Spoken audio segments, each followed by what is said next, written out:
अस्सलाम वालेकुम नाज़रीन इकराम, आप देख रहे हैं संडर इस्लामिक चैनल।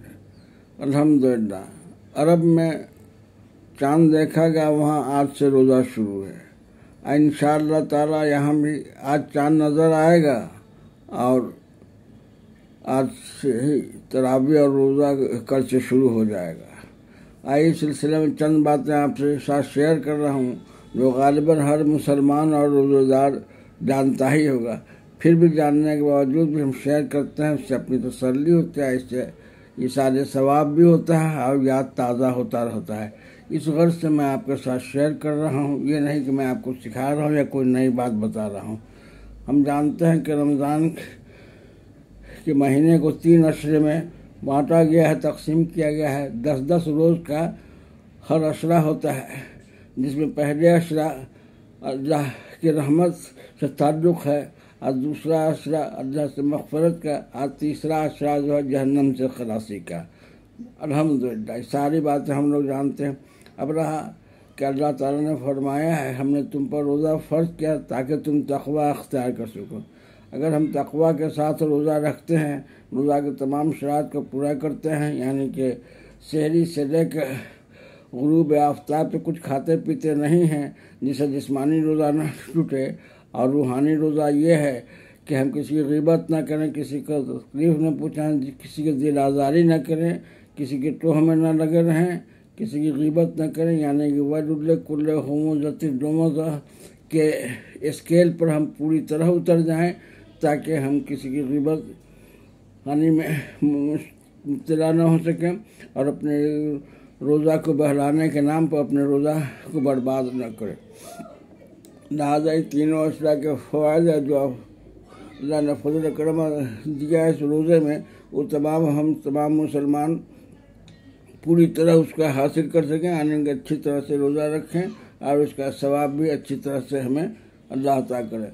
क्योंकि हम जानते हैं कि हर नेक अमल का सवाब कई गुना बढ़ जाता है, जिसमें सबसे बड़ी फजीलत यह है कि नफिल नमाज का सवाब फ़र्ज नमाज के बराबर होता है। अल्हम्दुलिल्लाह, ये तो बहुत बड़ी बात है अपने आप में। इसलिए हमें नफिल की कसरत करनी चाहिए। क़याम लैल में तहज्जुद के अलावा तरावी भी है, और जिनको मौका मिला, जिनको फुर्सत जिन्हें अल्लाह ने मौका दिया, अल्लाह ने हौसला दिया है, और ज़्यादा से ज़्यादा नवाफिल करें, जिससे क़याम लैल जिससे साबित हो कि रात को क़याम करते हैं, यानी कि रात को ज़्यादा से ज़्यादा नमाज पढ़ने का नाम ही क़यामुल लैल है। रात भर खड़े रहने का नाम नहीं, न खुशू के साथ रात को हम नमाज पढ़ें, क़याम करें।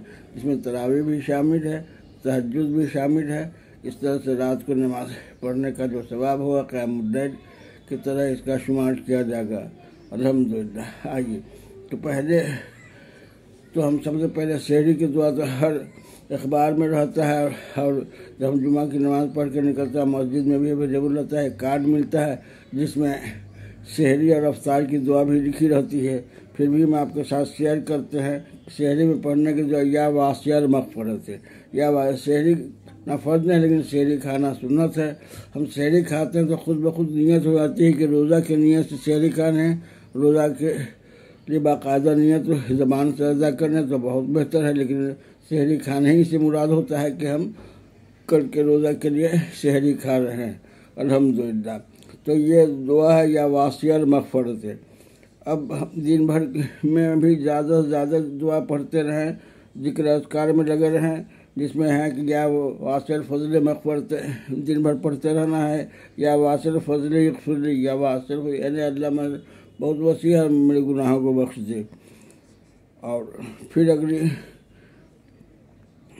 बात यानी कि पहले अशरा में जो है पहली तारीख से लेकर हम 10 तारीख तक अल्लाहुम्मा रहमनी या अरहमर राहिमीन का वजीफ़ा ज़्यादा से ज़्यादा करें। अल्लाहुम्मा रहमनी या अरहमर राहिमीन, इस वजीफ़े को हम दिन भर ज़्यादा कसरत से पढ़ें पहले अशरे में। दूसरे अशरे में है पढ़ने के लिए जो तस्बीह है, अल्लाहुम्मा मग़फ़िर ज़ुनूबी या रब्बल आलमीन, अल्लाहुम्मा मग़फ़िर ज़ुनूबी या रब्बल आलमीन। इसे फिर एक दफ़े सुन लें, अल्लाहुम्मा मग़फ़िर ज़ुनूबी या रब्बल आलमीन। अब तीसरा अशरा जो कहा है जहन्नम से खलासी के नारे, जहन्नम से खलासी के लिए جو ہے اللہم تقنی من النار اوصلکو جنت الفردوس، یعنی جہنم کے آگ سے خلاصی کی بھی دعا کرنی ہے اور ساتھ ساتھ جنت الفردوس کے لیے بھی دعا کرنی ہے۔ اللہم تقنی من النار اور جنت الفردوس، اللہ سے جنت کا ہم سوال کرتے ہیں۔ اس طرح سے ہم جب روزہ رکھیں گے، اس طرح سے ورد وظائف کریں گے تو انشاءاللہ تعالی ہمیں حصولات کو پہنچ جائیں گے، جس طرح سے اللہ تعالیٰ نے کلام شریف میں فرمایا ہے تم پر روزہ فرض کر تاکہ تم تقویٰ کے ساتھ ساتھ تمام ورد و وظائف کو ہم سلسلہ جاری رکھیں اور رمضان تراویح کی نماز کو بھی ہم شیئر کریں اور تہجد بھی پڑھیں۔ یہ نہیں کہ رمضان آ گیا ہے تو چلو فارغ البالی ہے، ہر سو بھی عبادت ہو جاتی ہے۔ خوشی کی بات یہ ہے کہ رمضان میں سونا بھی عبادت کا حصہ ہے، الحمدللہ۔ امید ہے کہ میری بات سمجھ میں آ گئی۔ پسند آئے تو اس ویڈیو کو زیادہ سے زیادہ شیئر کریں اور چینل پر اگر نئے پہلی بار ہیں تو اسے سبسکرائب کرنا نہ بھولیں۔ جزاک اللہ خیرہ۔